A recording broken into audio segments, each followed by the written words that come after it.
Hello everyone. African National Congress President Cyril Ramaphosa has taken a swipe at the former Free State strongman Ace Magashule for allegedly having previously captured the branches in the province. Ramaphosa challenged the ANC Women's League and the province to make sure that such capturing of party structures does not happen again.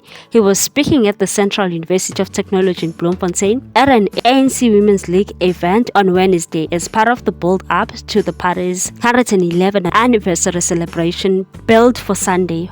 Ramaphosa said, "Our branches have become weak, especially here in Free State. So as women of the ANC, you must be at the forefront of reviving our branches. I tried to revive the branches in this province."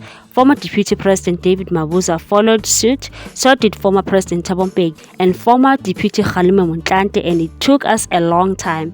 But now the branches are showing hope, and it is now the responsibility of the Women's League to make those branches work. You must not allow these branches to be captured again. The branches in this province were being used to advance the interest of an individual. The branches must not be diverted away from the principles and values of the ANC.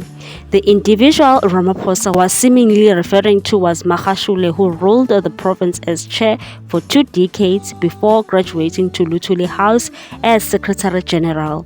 What's your take on this one, people? Thanks for watching. Please subscribe for more news.